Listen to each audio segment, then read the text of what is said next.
নমস্কার বন্ধুরা, আজকে সকাল সকাল চলে আসলাম তোমাদের সামনে একটা ছোট্ট ব্লগ নিয়ে। আলপনার পিত্তথলির মধ্যে পাথর হয়েছিল, তোমরা তো সবাই জানো। আমরা এর আগে হোমিওপ্যাথি ওষুধ খাওয়ালাম। আমরা মনে করলাম কি ডাক্তারবাবু বললো যে হোমিওপ্যাথি ওষুধ খেলেই ভালো হয়ে যাবে, আমি পাথর বের করে দেবো। খাতে খাতে খাতে খাতে দেখেছি যে বের হলো কি না, আমরা আবার পরীক্ষা করলাম। না, ওই যে বন্ধুরা কমেন্ট করলো না অনেক, হ্যাঁ, অনেক বন্ধুরা কমেন্ট করে বললো যে তোমরা হোমিওপ্যাথি ওষুধ খাও না, একবারে অপারেশন করে নাও, নাহলে এই পাথর কোনোদিনও জীবনে ভালো হবে না। আর নানান কথা শুনে আমরা মনে করছি না, আর একবার পরীক্ষা করেই দেখা যাক পাথরটা কেমন খারাপ হয়ে যাচ্ছে। আরো দিনকার দিন শরীর খারাপ হয়ে যাচ্ছে, বিছনায় পড়ে যাচ্ছে, কাজ করতে পারছে না, খেতে পারছে না, শুতে পারছে না, এরকম। তখন আমরা পরীক্ষা করে দেখলাম পাথর বড় হয়ে গেছে, আর থামা যাবে না। এখন হোমিওপ্যাথি ডাক্তার বাদ দিয়ে এখন এলোপ্যাথি ডাক্তার, আরেকটা হোমিওপ্যাথি ডাক্তারের কাছে গেলাম। আর একটা হোমিওপ্যাথি ডাক্তারের কাছে গেলাম, অঞ্জলি বক্সি দেখে বললো যে এই পাথর অপারেশন করতেই হবে, আমি বের করতে পারবো না, কেননা বেশি হয়ে গেছে পাথর, ফুলে গেছে আর বড় হয়ে গেছে পাথর। ওই জন্য আমি চারিধারে লাগে আছে পাথর গুলো, বলে হবে না, এটা বের করা যাবে না, তোমরা অপারেশন করে নাও। এখন আমরা ডাক্তার দেখাচ্ছি গঙ্গারামপুর নার্সিংহোমে। না, আরেকটা ডাক্তার দেখাচ্ছিলাম, সঞ্জয় দত্ত। যাবে নার্সিংহোমে ভর্তি হবে। শিলিগুড়ির ডাক্তার এটা রাজেশ গোয়েল, শিলিগুড়ির ডাক্তার রাজেশ গোয়েল ওই দেখিচ্ছে। এখানে আমার হাবলানি দাস, এখানে আমার একটা মামি আছে, ওর টিউমার হয়েছিল, ওই টিউমার অপারেশন করছে রাজেশ গোয়েল। ওই গঙ্গারামপুর সুস্পর্শ নার্সিংহোমে, গঙ্গারামপুর সুস্পর্শ নার্সিংহোমে তো অপারেশন করছে। ওই জন্য আমরা বলেছি যে ওখানে আমরাও করবো। ওখানে বলে খুব ভালো ডাক্তার, ভালো ভালো আছে, তার মধ্যে সুযোগ সুবিধা ভালো আছে। আবার কিন্তু মানুষের আবার ওই যে কি কার্ড, স্বাস্থ্যসাথী কার্ড দিয়ে বলে ছাড় পাওয়া যায়। আবার একটাই দুশ্চিন্তা, বাড়ির মানুষের থাকতে দিবে না।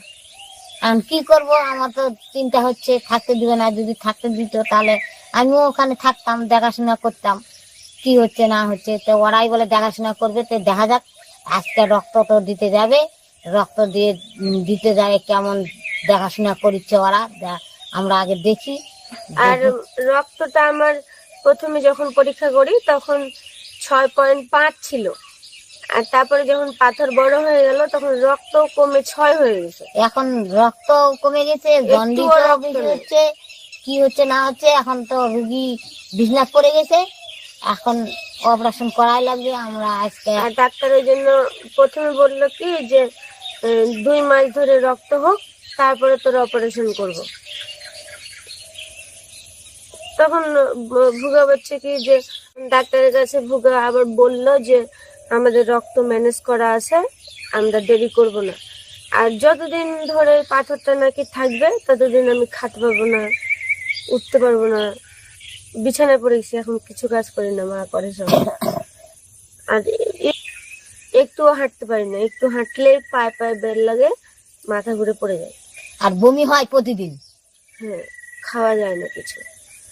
তখন ওই ডাক্তার বললো যে তোমাদের রক্ত তাহলে ম্যানেজ যখন আছে তাহলে ভর্তি করে দাও। ওই জন্য আজকে যাব ভর্তি হতে। আজকে মঙ্গলবার, মঙ্গলবার বুধবার ভর্তি রাখবে, রক্ত দিবে, তারপর বৃহস্পতিবার ছুটি, তারপর শনিবারে আবার ভর্তি নিবে, তখন অপারেশন করবে। তার জন্য বন্ধুদের জানালাম, সকাল সকাল জানানোর জন্য চলে আসলাম তোমাদের সামনে। এতদিন তো আমরা ভিডিও করিনি, আর এখনো আর ভিডিও করব না। যতদিন সুস্থ না হবে ততদিন আর ভিডিও দিতে পারবো না। তোমরা সবাই ভালো থাকো, সবাই আশীর্বাদ করো, আলপনা তাড়াতাড়ি ভালো হয়ে আসুক, আমরা যেন আবার ভিডিও দিতে পারি। কৃষ্ণের কাছে সবাই কামনা করো, আমরা আলপনা তাড়াতাড়ি সুস্থ হয়ে। পরিমাণ 6, তো 6% রক্ত দিয়ে তো কোনোদিন মাইক্রো সার্জারি হোক যতই, তবুও করা যাবে না, কেননা তাদের রিস্ক হয়ে যেতে পারে। যেহেতু রক্ত নেই, মোটামুটি 8 লাগবেই রক্ত। তারপরে তখন আমরা সুস্পর্শ নার্সিংহোমে ভর্তি হয়ে গেলাম। ডাক্তারবাবু বললো যে আগে তোমরা প্যাকেটে করে রক্ত দাও, 2 প্যাকেট রক্ত দেওয়ার পরে ছুটি হবে, তারপর ছুটি দিয়ে বাড়ি যাবে, 2-1 দিন রেস্ট নেওয়ার পর, সঙ্গে সঙ্গে বলে অপারেশন হয় না, রেস্ট নেওয়ার পর তারপরে তোমার অপারেশন হবে। ওই জন্য আমরা বলেছিলাম যে মোট 7 দিন আমাদের ভিডিও অফ থাকবে। তো আমাদের অফ ঠিকই আছে ভিডিও, কিন্তু আমরা অপারেশনও করতে পারিনি, আর অসুস্থতার জন্য ভিডিও দিতে পারি, আবার রক্তও দিতে পারিনি। এরকম আশ্চর্য ঘটনা পৃথিবীর কারো ঘটেছে কিনা আমি জানি না। পুরো ডিপার্টমেন্ট মানে ডাক্তারবাবুরা বলছে যে এরকম ঘটনা কারো ঘটেনি।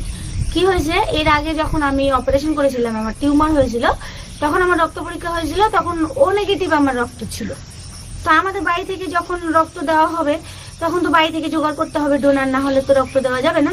তখন ও নেগেটিভ ভুগা জোগাড় করেছে, যে কারণ ও নেগেটিভ দিতে হবে আমার শরীরে রক্ত। তখন খোঁজার পরে তখন ওখানে গিয়ে যখন নার্সিংহোমে যখন পরীক্ষা হলো, কারণ নার্সিংহোমের তো নিয়ম জানো যে গেলে সঙ্গে সঙ্গে রক্ত পরীক্ষা করলো, পরে এসছে এবি পজিটিভ রক্ত এখন বর্তমানে। তখন আমাকে বলছে তোমার রক্তের গ্রুপ কি? তা আমি বললাম আমার ও নেগেটিভ। তখন বলছে তুমি কি এর মধ্যে করেছিলে গ্রুপটা? তা আমি বললাম কি জানি, করিনি তো। 4-5 বছর হয়ে গেল অপারেশন করা। হ্যাঁ, তখন বলছে তোমার গার্জেনকে ডাক দাও। আমার ওখানে গার্জেন এলাও না, সবসময় মানে থাকতে দেয় না। তারপরে ভুগাকে তো কল করে ডেকে নিল, নিয়ে বলছে তোমার রক্তের গ্রুপ কি তোমার পেশেন্টের? তখন সে ও নেগেটিভ। বলছে আশ্চর্য, এখন তো আমাদের এসেছে যে এবি পজিটিভ, তাহলে এখন আমরা কি করব? ওটা শুনে তো আমি হাসছি, আর ভুগার তো পুরো রাগ হয়ে গেছে। বলছে তুমি হাসছো, এরকম রক্তের গ্রুপ পাল্টে গেলে এখন আমি রক্ত কোথায় পাবো? এটা তো একটা সমস্যা। আর ভুল রক্ত শরীরে গেলে মানুষ নাকি অনেক বড় সমস্যা হয়ে যেতে পারে, সেটা বিশাল বড় একটা সমস্যা। তো তখন ভুগা হচ্ছে কি, তা আমি এখন কি করব? তখন ওরা আবার রক্ত নিয়ে গিয়ে আবার পরীক্ষা করলো, করার পরে আবার সেই একই রেজাল্ট। তখন ভুগা রক্ত পরীক্ষা করার জন্য বাইরে রক্ত নিয়ে গেল, তবুও একই রেজাল্ট। হসপিটালে 2 বার করে করলো, তবুও একই রেজাল্ট। তখন আর কি করবে? ভুগা বলছে কি, তাহলে আমি এখন ডাক্তারের সঙ্গে 3-4 জনের সঙ্গে ফোনাফোনি হলো। তো ডাক্তারবাবু বলছে কি যে তুমি তাহলে এক কাজ করো, এখন এই মুহূর্তে রক্ত দেওয়ার কোনো দরকার নেই, বাড়ি নিয়ে চলে যাও। তখন আমাকে সেই সকালবেলা ভর্তি হয়েছিলাম, এই 5টা নাগাদ, 5:30 6টার দিকে আমরা বাড়ি চলে এলাম, যে রক্ত আর দেওয়া হলো না। ঘুরে এলাম, এসে তখন আরো 6-7 জায়গা, মোট 10 জায়গা মনে হয় পরীক্ষা করা হলো। বোম্বেতেও পাঠিয়েছিল, কিন্তু রক্ত যেতে যেতে শুকিয়ে গেছে, হয়নি, মানে রক্তের পরিমাণটা একটু কম পাঠিয়েছিল বুঝি। তো যাই হোক, সর্বমোট আমাদের এখন এবি পজিটিভই রক্ত এসছে। তো এখন ডাক্তারবাবু বলছে যে তোমাদের এরকম যখন সমস্যা হলো, তাহলে এখন তোমাদের রক্ত দেওয়ার দরকার নেই, তোমরা একটু 20-25 দিন দাঁড়াও। সেই জন্য এখন 20-25 দিন আমাদের অপেক্ষা করতে হচ্ছে। তার মধ্যে 4-5 দিন হলো, আর একটু ভিডিও সবকিছু বন্ধ আছে। আর ওষুধ দিয়েছে ডাক্তারবাবু, আমি প্রচন্ড দুর্বল ছিলাম। এখন নার্সিংহোমের ডাক্তার, সব ডাক্তার বাদ দিয়ে আমরা এখন বালুরঘাট বলে ওই নিরঞ্জন কর বলে জন্ডিসের খুব ভালো ডাক্তার নাকি, ওই জন্ডিসে হয়েছিল, জন্ডিসের নিরঞ্জন করের ওষুধ বর্তমান খাচ্ছে। পরশুদিন বালুরঘাট যায়, নিরঞ্জন করে দেখায় নিয়ে আসে, ওষুধ টষুধ নিয়ে আসে, এখন বর্তমান খাচ্ছে। এখন একটু সুস্থ মনে হচ্ছে। তোমরা সবাই আশীর্বাদ করো, ভালো থাকুক, তাড়াতাড়ি ভালো হোক। হ্যাঁ, তোমরা তো প্রচুর আশীর্বাদ করো, আমি দেখেছি, জানি। তোমাদের এই ভালোবাসার কাছে মানে কি বলবো, ভাষা নেই যে প্রকাশ করব, কি দিয়ে যে প্রকাশ করা যায়। আর আমরা এখন কি করব এখন জানি না, এখন 20-25 দিন দেখি, অপেক্ষা করি। তারপর পাথর কি হচ্ছে, রক্তটা কি হচ্ছে, ছবি তুলতে হবে, রক্ত পরীক্ষা করতে হবে, করে দেখবো। রুগী যদি ভালো থাকে তাহলে 20-25 দিন দেখার পরে পরীক্ষা টরীক্ষা করে আবার পেটের ছবি তুলে তারপর আবার আমরা নার্সিংহোমে যোগাযোগ করবো। আর ডাক্তারবাবু বললো যে লাস্ট আরেকবার এখানে বালুঘাট মাতৃসদন নামে একটা পরীক্ষা কেন্দ্র আছে, ওখানে বলেছিল যে করিস লাস্ট আরেকবার, ওখানে খুব ভালো। এখন তাতে থাক, আপাতত ওই নার্সিংহোমে ভর্তি হওয়ার আগে আরেকবার এখানে একটা টেস্ট করাস। যদি সর্বমোট এবি পজিটিভ আবার আসে তাহলে আর কোনো চিন্তা করতে হবে না। আর নার্সিংহোমের মালিক বলেছে যে তোমাদের কোনো চিন্তা নেই, আমরা হচ্ছে যতক্ষণ আলপনা শরীরে রক্ত যাবে ততক্ষণ ডাক্তার ওখানে বসে থাকবে। আর তারপর রক্ত অন্তত পক্ষে 1 প্যাকেট মনে হয় দিতে হবে। ডাক্তারবাবু বলছে যে এতদিন ওষুধ খেলে আইডিয়া যে 1 প্যাকেট দিতে হবে। তো দেওয়ার পরে তখন অপারেশন করবো, তোমাদেরকে সবকিছু জানাবো। আর এখন আবার আজকে থেকে মোটামুটি করে একটু করে ভিডিও দিতে শুরু করতে চাচ্ছি, জানি না কি হবে, কৃষ্ণ কি করবে। তোমরা সবাই ভালো থেকো, এই জন্য অপারেশন হয়নি, তোমাদেরকে জানালাম। এসকে সাজিব, হ্যালো দাদা। আচ্ছা, তো সবাইকে জানাবো, সেই জন্য একটু পরে আমরা আবার ফেসবুকে লাইভ স্ট্রিম করব। তারপর জগন্নাথ কর্মকার খুব ভালো, আলিফ দাস খুব গরম, দিয়া দাস দিদি তোমার মাকে খুব ভালো লাগে মাকে। তারপর আলিফ দাস আমি বনগা থেকে। আচ্ছা, তোমাদের উত্তর 24 পরগনার বনগা, তাহলে চলে আসো ইয়েতে নৈহাটিতে, দেখা হয়ে যাবে। নৈহাটিতে যাবো আমরা বৃহস্পতিবারে। এবার আগে টিকিট কেটেছি। আমি ওই দাদাটাকে বকেছি যে তোমাদের জন্য আমাদের এতগুলো টাকা চলে গেল, এরকম কেউ করে? ওই ডাক্তারের বাবুর কাছে যে থাকে, তখন বলেছে এবার আর ওরকম হবে না। আশা করা যায় ভগবান যদি চায় তাহলে বৃহস্পতিবারে বেরোবো আর শুক্রবারে গিয়ে পৌঁছবো। তোমাদের অত তাড়াহুড়ো করতে হবে না, আমাদেরকে দেখা এমন কি ব্যাপার, আমরা তো লাইভে আসি, তোমরা প্রচুর ভালোবাসা দাও, আমরা এতেই খুশি। তোমরা যদি কাছাকাছি কোথাও কেউ থাকো, দেখা করতে চাও, অবশ্যই করবে। রিয়া আক্তার দিদি কেমন আছো? তারপর ভালো আছি। এসকে সাজিব হেলো দাদা, হ্যালো দাদা। আচ্ছা, মুন্নি দত্ত বিয়ে বাড়িতে, হ্যাঁ আচ্ছা বিয়ে বাড়িতে। আমি বুঝতে পেরেছি, কারণ নার্সিংহোমে যদি হতো তাহলে তো বলতে যে নার্সিংহোমে দেখা হয়েছিল। Seema Biswas, how are you, we like your video very much. আচ্ছা, তারপর Thank you. তপতি মণ্ডল, আমি তোমাদের ভিডিও দেখি। তানিয়া অ্যাঞ্জেল, তোমাদের সাথে দেখা করার খুব ইচ্ছে। চলে এসো না তারপর বাড়িতে। উর্মিলা মজুমদার, আমাদের নবদ্বীপে কবে আসবা? আসবো, নবদ্বীপে। ঠান্ডার সময় যাব, দুর্গাপূজা কালী পূজার সময় যাব।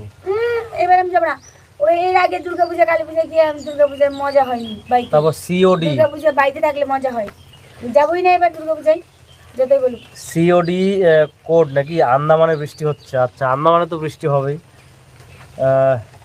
আমি বাইরে কোনোদিন যাইনি, ওগুলো সম্বন্ধে তো ধারণা নেই। আর আমার এতই পচা মাথা, কি পড়াশোনা করেছে আমি সব ভুলে গেছি, আমার কিছুই মনে নেই। এই আগের বছরের পরীক্ষা দিয়ে দিই, মনে করো পড়া হয়ে গেল, পরীক্ষা দিয়ে দিলাম, ওই 2 মাসের রেজাল্ট না বের হওয়ার আগে আমি পড়া বলে শেষ, কিছুই মনে নেই। একটা কবিতাও আমি বলতে পারবো না, খালি আতা গাছিটা বলতে পারবো। পাতা গাছে তোতা পাখি নাকি? হ্যাঁ, তারপর ডালিম গাছে টিয়া, এখন পাল্টে গেছে ভুলে তো। গেছি। ডালিম গাছে মো, আর হিরে দাদের মনোরঞ্জন ঠাকুর দাদের বউ, ওটা এখন পাল্টে গেছে তো। কি জানি আটটা লাগছে তো, তো কি বাংলার ছাত্রী তো ভুলে গেছে, বাংলা অনার্স গ্রাজুয়েশন করেছে, তাও সব ভুলে শেষ। মাথার মধ্যে যে গোবর আছে তো কি করবো, মনে থাকে না। তপতি মণ্ডল, দাদা ভাই তোমাদের বাড়ি কোথায়? আমার বাড়ি করদহতে। তারপর হচ্ছে তানিয়া অ্যাঞ্জেল, তোমাদের সাথে দেখা করার খুব ইচ্ছা। আচ্ছা, চলে করো। এসো। তারপর আর J S R with village life, আপনি ভালো আছেন? এটা আপনি না আপনি দুজনে ভালো আছে। দুজনেই অসুস্থ, আমার জ্বর সর্দি খুব। শরীর থাকলে অসুখ হবে, অত ভ্যান ভ্যান করলে হয় নাকি? ভালোই আছে কৃষ্ণের দয়ায়। একটু একটু জ্বর হয়েছে, ভুগার মানে আজকে একটু, কালকে খুব বেশি হয়েছিল, জলপটি দিতে হয়েছে লাস্টে রাত্রিবেলাতে। ওষুধ খেয়েও জ্বর পালাচ্ছে না, কেন যে কি জানে। সকালে আবার অন্য ডাক্তারের কাছ থেকে ওষুধ নিয়ে আসবো, তারপর ঠিক হবে। এমডি সাজিব ইসলাম, দাদা ঠাকুমা কোথায়? আমাদের বাংলাদেশে একবার ঘুরতে এসো। বাংলাদেশে ঘুরতে যাব, আমি যাবোই বাংলাদেশে একবার না একবার। যাব। আর আমরা সুস্থ হলে ভাবছি অনেক জায়গায় যাব, অনেক লোকের সঙ্গে, তোমাদের আর সঙ্গে, সুস্থ হলে না, বিশেষ করে আগে একটু যারা আমাদের ভিডিও দেখো রেগুলার, সবার সঙ্গে দেখা করব। আমাদের আশেপাশের ডিস্ট্রিক্টে সবার সঙ্গে আমরা দেখা করি। তোমরা যেমন আমাদেরকে ভালোবাসো, আমরাও প্রচন্ড ভালোবাসি, মনে হয় একটু দেখা করি, কারণ তোমরা আমাদের পরম পরিবার, আত্মীয় সব। তারপর সাবিহা আলী, দাদা আমার ছেলে 7 বছর মাসিমার ফ্যান। আচ্ছা, তারপর পাঠিয়ে দাও। Samsung F04। আচ্ছা, তোমার এখন আর শাশুড়ি মা চলে না, কোথায়? ওই মোবাইলটা পচে গেছে, নাম চেঞ্জ করো, ওপো দিয়ে দাও ভাই। বিভূতি, হরে কৃষ্ণ। হরে কৃষ্ণ। তারপর তার তোমাদের তোমাদের রিল পাচ্ছি না দিদি। এখন আর হ্যাঁ। দিচ্ছি না, অনেক দিন হয়ে গেল অসুস্থর জন্য। তারপর বিটিএস আর্মি, তোমার নামটা একটু বলো। দাদা আমি তোমার ফ্যান, দেখা করার আমার সাথে। আচ্ছা, করব, নিশ্চয়ই করব। আচ্ছা, ওর নাম যুগান্তর প্রামাণিক, আমার নাম আলপনা মণ্ডল, আমার মায়ের নাম রুবি মণ্ডল। তারপর স্কোয়াড মিনিট হয়ে গেল, আর শরীরটা না আমার ভালো লাগছে না, তো ভাবছি যে লাইভটা এখানে বন্ধ করে দিই আজকে। আবার অন্যদিন আসবো, না, আবার সন্ধ্যেবেলাতে আসবো ফেসবুকে। এখনই আসবো। হ্যাঁ, কারণ আমার মাথাটা একটু ঘুরছে, সত্যি বলছি। তা ফেসবুকে আমাকে একাই দাও, আমি একাই করবো। আচ্ছা, তারপর মনিকা মহন্তি, জগন্নাথ মহাপ্রভু দর্শন করে এসো। আচ্ছা, কোথায় ওটা? তানিয়া পুরীতে? অ্যাঞ্জেল, দাদা নালাগোলা আসলে আমাদের বাড়ি আসিয়েন। আচ্ছা, নালাগোলাতে আগে গিয়েছিলাম, ওই যে একটা সুরাবুদ্দিন। আচ্ছা, তারপর সুস্মিতা দাস, হারে ভবিষ্যৎ বলতে পারে না দাদা ভাই, কেউ না, আচ্ছা, কেউ কেউ পারে কেউ পারে না।